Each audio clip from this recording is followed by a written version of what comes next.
한국사 고려와 부원 세력 권문세족, 일본 정벌, 1270년 강화도에서 개경으로 천도한 고려는 원의 부마국이 되었다. 무신정권을 끝낸 국왕은 스스로 국정을 운영하였다. 원이 직접적으로 고려를 통치하는 것은 아니었으나 다루가치를 보내어 고려에 간섭하였고, 원은 필요할 때마다 고려왕을 교체할 수 있었다. 또한 고려의 국왕은 어릴 때 원에서 자라야 했고, 원 황실의 공주와 결혼해야 했다. 이로써 원이 영위하는 국제질서에 고려는 편입되었고, 부마국의 위치에서 그 질서에 순응하였다. 충렬왕에서 공민왕에 이르기까지 총 7명의 고려왕이 원간섭기에 즉위하고 폐위되었다. 원간섭기에 고려 왕실의 호칭과 관제도 모두 원나라식으로 바뀌었다.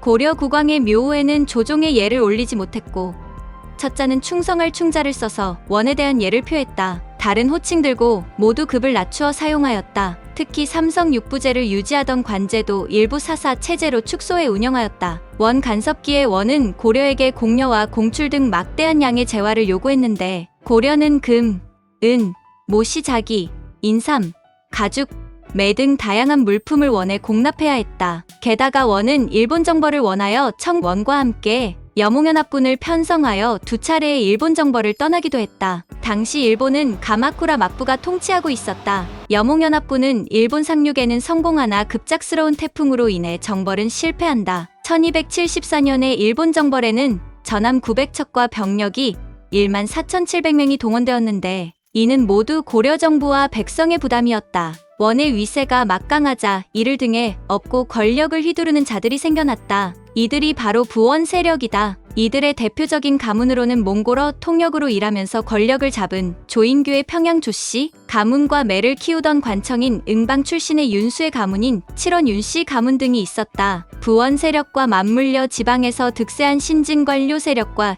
일부 무신 세력이 득세하여 이들을 당시의 지배계층인 권문세족이라 부른다. 원은 고려의 정치와 경제적 상황에 시시로 개입했으며, 그때마다 고려는 계속해서 혼란에 빠질 수밖에 없었으며, 고려 국왕이 폐위될 때마다 정치적 위기가 도래했다. 이로 인해 사회적인 모순이 점점 증폭되어 갔고, 부원 세력을 포함한 권문세족은 불법적인 토지 약탈을 자행했다. 당시의 농민들은 세금제도의 문란과 국가기강의 해이로 인해 고통받았으며, 조세제도가 제대로 작동하지 않아 국가재정은 궁핍해져 갔다. 원의 군사력이 건재하는 한고려는 원의 요구를 거절할 수 없었고, 원에게서 완전히 독립한 독자적 정책도 추구할 수 없었다. 충렬왕, 충선왕, 충수광, 충모광이 사회 모순 해결을 위해 개혁 정치를 추구하였지만, 이는 엄연히 원의 허락과 간섭 아래에서 진행된 것으로 근본적인 해결책이 되지 못했다. 그렇기에 원말의 사회적 모순은 두터히 쌓여가고 있었다.